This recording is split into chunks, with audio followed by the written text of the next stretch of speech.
What's going on, everybody? It's your boy Stephen Ramon with Unscripted Wrestling Media. I know it's been a minute since I got something out to you, so here I am. Life's been busy, new things have changed up, uh, so bear with me.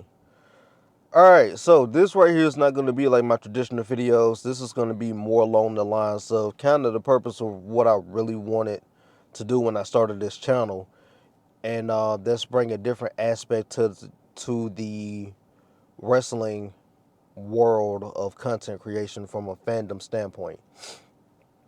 So last night on the match we saw on Monday Night Raw between Dakota Kai and Candice LeRae, I noticed something. I noticed something that was kind of alarming, weird, whatever you want to call it. But there was a heavy, heavy um, usage of the word bully and the term bullying. All right. Now, typically, I know that wrestling tries to kind of blend in with things going on in society and all that, and I'm good with it to a certain extent. Here's my problem with last night and the use of the word bullying. It kind of got me to thinking because we saw it earlier in the promo with Seth and Matt Riddle as well. Um, how far is too far in regards to getting heat or adding layers to the storyline, right? We saw Seth and Matt bring up the situation. Well, we saw Seth bringing up to Matt about the situation of child support and losing his kids. We've seen it before. And the first time was cool because it gives you like a shock factor, and that's needed sometimes. Uh, Now I think we're kind of starting to get a little bit repetitive. And hear me out before you decide to just turn this video off. Last night you see Bailey making, well, the commentators said that you see Bailey making fun of Candice LeRae for taking time out to be a mother.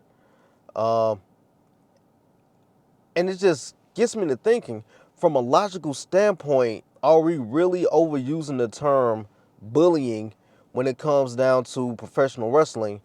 And furthermore, are we not doing it justice, right?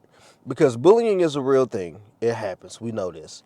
Um, we all know someone who's been a victim of bullying, and I mean actual bullying, where you have people who literally impose their will and power on individuals who are too helpless or who are not capable of defending themselves, right? That is bullying in its truest form. So when we look at it in the world of professional wrestling, there's no such thing from a logical standpoint, from a factual standpoint, there's no such thing as bullying between two professional athletes inside of a wrestling ring who have made an agreement, contract, verbal, whatever, what have you, to go and participate in the sport in these activities. It doesn't exist. All right. Bullying would be something whereas you have a trained athlete, a professional wrestler, going and snatching a random guy from the crowd that has no training, no athletic skills, no ability, no nothing, and just literally whooping them around the ring. That would be bullying, okay? What we see on screen every night, that's not bullying. I get it. Wrestling, you want to blur the lines. I get it. I promise you I do, and I love blurring the lines. But at the same time, I don't want to make it to where I don't want to feel like it's okay to normalize something that has severe consequences or something that really affects people on different levels that may have experienced it or know someone who's experienced it, or God forbid, you know someone who became the ultimate victim of bullying, in regards to inflicting self-harm on themselves, right? I don't want to get it to the point where we're desensitized to that. Because remember, there was a once upon a time WWE had this whole anti-bullying campaign where they stood up and spoke out against it. And I commended them for that. But I also noticed that kind of shortly around the same time as that campaign started or ended, I don't know if it's still ongoing. I haven't heard too many things about it. I've noticed that word on screen a lot,